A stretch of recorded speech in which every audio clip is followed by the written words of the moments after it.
अस्सलाम वालेकुम जी, मैं हूं आबिद अंदलीब। नाजरीन, पूरी कहानी खुलकर सामने आ गई है कि क्या हुआ सेनेट के इलेक्शन में। 5 का जो मैजिक नंबर था वो कैसे पूरा किया गया, वो क्यों बहुत ज़रूरी था, उसका टास्क दिया गया था अली अमीन गंडापुर को।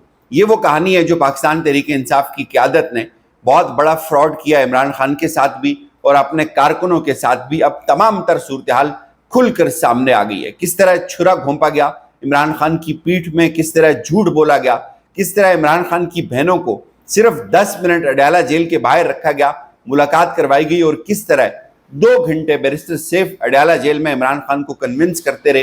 पूरी कहानी अब ब्रेक हुई है। 5 का मैजिक नंबर क्यों बहुत ज़रूरी था, क्यों पाकिस्तान तहरीक इंसाफ की जीती हुई सीटें दे दी गई अपोजिशन को यहाँ पे और वफाक में हुकूमत को। ये एक बहुत बड़ा फ्रॉड हुआ है जी तहरीक इंसाफ के कारकुनों के साथ, और वो कहानी अब खुलकर सामने आ गई है। मोहम्मद मालिक साहब ने इस पूरी कहानी का पर्दा उठाया है। मोहम्मद मालिक साहब ने जो बात की है वो बड़ी अहम है और उसको हर पाकिस्तान तहरीक इंसाफ के कारकुन को कम से कम एक बार सुनना ज़रूर चाहिए। उनके मुताबिक पाकिस्तान तहरीक इंसाफ, जैसे हमने भी आपको बताया था, इस सेनेट के इलेक्शन में जो उनके पास नंबर्स थे, उन नंबर्स की बुनियाद पर एक्सपर्ट भी ये बात मानते हैं, तहरीक इंसाफ के अपने लोग भी ये बात मानते हैं, तहरीक इंसाफ जो सीटें सेनेट के अंदर हैं वो 8 सीटें ले सकती थी। लेकिन फिर वो सवाल ये पूछते हैं कि कैसे ये जो 6-5 का जो फॉर्मूला है ये कैसे तय हुआ, इसको समझना बहुत ज़रूरी है। हर सेनेट का या हर इलेक्शन का एक मैजिक नंबर होता है और इस सेनेट का जी मैजिक नंबर जो था वो 5 था।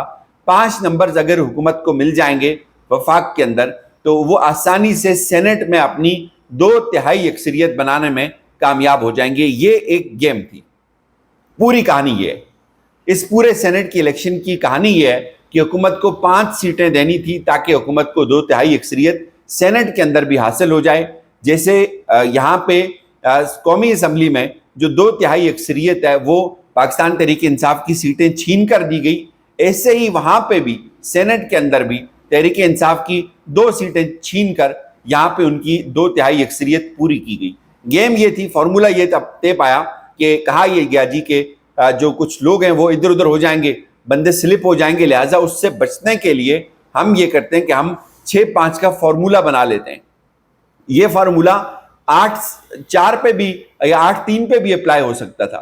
अगर पाकिस्तान तहरीक इंसाफ तमाम अपने लोगों को सेनेटर मुंतखब करवाना चाहती, खुर्रम ज़ीशान या इरफान सलीम को आउट ना करती, तो भी बहुत आसानी के साथ तहरीक इंसाफ अपने 2 मजीद सेनेटर्स बनवा सकती थी। लेकिन चूंकि ये अंडरस्टैंडिंग थी, ये मुआहदा था, ये फार्मूला था कि हुकूमत को सेनेट के इलेक्शन में 2/3 अक्सरियत दिलवानी है, तो उसके लिए अपने 2 लोगों को ज़िबा किया गया और अब 5 नंबर्स दे दिए गए।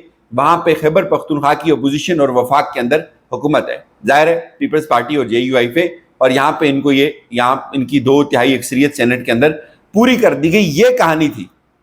सिर्फ एक बंदा डटा रहा है, सिर्फ एक बंदा खड़ा रहा है। मैं आपके सामने इरफान सलीम का ट्वीट रखता हूँ। इरफान सलीम ने कहा जी इलेक्शन भी हुआ और हमारे हीरो मुराद सईद भी जीत गए। इलेक्शन भी हुआ और 25 MPs भी स्लिप नहीं हुए। ये जो कहा जा रहा था कि लोग स्लिप हो जाएंगे, उन्होंने कहा जी कि कोई स्लिप तो नहीं हुआ। इलेक्शन भी हुआ और हमारे 18 वोट भी एक्स्ट्रा निकल आए। इन 18 वोटों पे एक बंदा तो बहुत आसानी के साथ सेनेटर बन सकता था। 5 सीटें अपोजिशन को भी मिल गई और सेनेट में 2/3 अक्सरियत भी मिल गई हुकूमत को मरकज के अंदर। अब क्या लीडरशिप सिर्फ कारकुनों को शोकाज, पार्टी डिसिप्लिन और फ्री स्पीच के खिलाफ इस्तेमाल करेगी, या पार्टी की पॉलिटिकल कमेटी जिसको बताया गया था कि अगर इलेक्शन में गए तो ये सब कुछ होगा, क्या कोई कार्रवाई पार्टी की अशराफिया के खिलाफ भी होगी? क्या कोई पार्टी डिसिप्लिन, शोकाज नोटिस, धौंस धमकी पार्टी की अशराफिया को भी मिलेगी? क्या 2/3 अक्सरियत अपोजिशन को देने में सहूलत कारी करने पर भी कोई एक्शन होगा? हम तो वफादारी दिखा गए, क्या पार्टी की अशराफिया भी कभी वफादारी पर पूरा उतरेगी? जाहिर है वो नहीं उतरेगी। खुर्रम ज़ीशान क्या कहते हैं वो भी सुन लें। उन्होंने कहा जी कि याद रखना, इज्जत और जिल्लत अल्लाह के हाथ में है। ये बड़े बड़े ओहदों और रुतबा में नहीं है। बादशाह भी बन जाओ और नंगे रहो तो थूक दो, ऐसी बादशाहत पर अल्लाह पे तवक्कल रखो, इज्जत इख्तियार करो और कनात किया करो, हार कर भी बाजी जीत जाओगे। उन्होंने ये भी कहा कि इलेक्शन हारना कोई मानी नहीं रखता, इंसान का ज़मीर और किरदार ख़त्म हो जाए तो इंसान मर जाता है।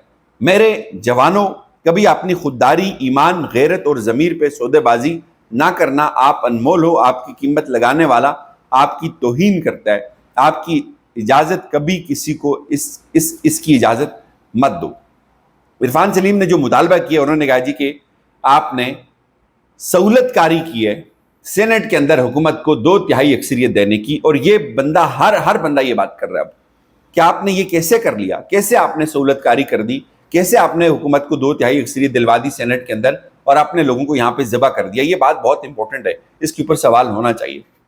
علی امین گنڈاپور کو لوگ پوچھ رہے ہیں، انہوں نے ایک ٹویٹ کیا، لوگوں کو مبارکباد دی.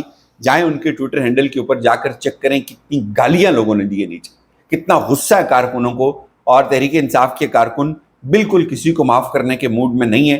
اور کچھ لوگ یہ سوال ضرور کر رہے تھے کہ جو علیمہ خان صاحبہ ہیں ان کو بھی اس کے اوپر بات کرنی چاہیے.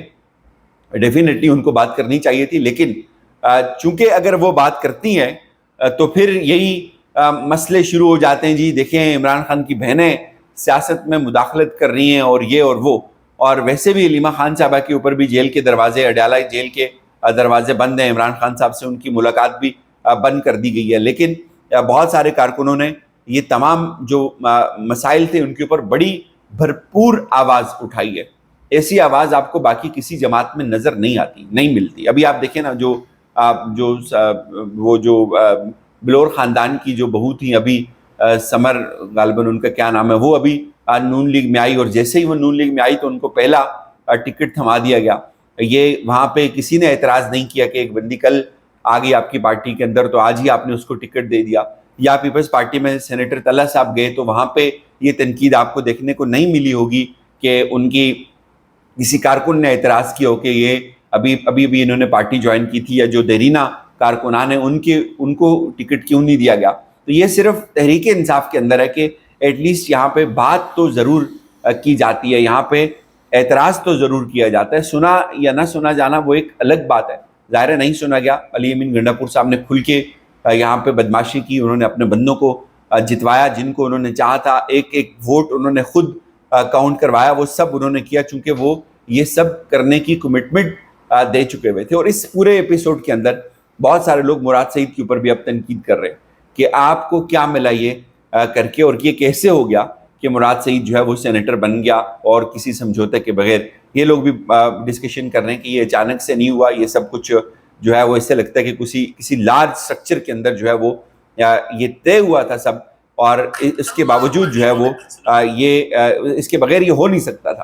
حالانکہ اس سے پہلے بھی بہت بار دیکھا گیا کہ کاٹا لگا ہوا ہے، نہیں ہوگا، اگر ہوگا تو اس سے پہلے کاغذات مسترد ہو جائیں گے، الیکشن کمیشن کوئی ایکشن لے لے گا. بہرحال اب وہ سب تو بن گئے، حکومت کو 2/3 اکثریت مل گئی ہے اور سب ہنسی خوشی رہنے لگے. اب وہ والی صورتحال ہے. لیکن ایکسپوز ہوا ہے پاکستان تحریک انصاف کے اندر چھپا ہوا وہ اشرافیہ یا وہ آستین کے سانپ جنہوں نے اس پوری پارٹی کے اوپر اپنا قبضہ جمانے کی کوشش کر رکھی ہوئی ہے. علی محمد خان صاحب کے جو ہر ٹاک شو میں جاتے ہیں تو درود شریف سے وہ شروع کرتے ہیں، وہ بھی ٹویٹ کرتے رہتے ہیں ہر 2 گھنٹے بعد، فری عمران خان، ریلیز عمران خان، اور عمران خان تو ہوگا.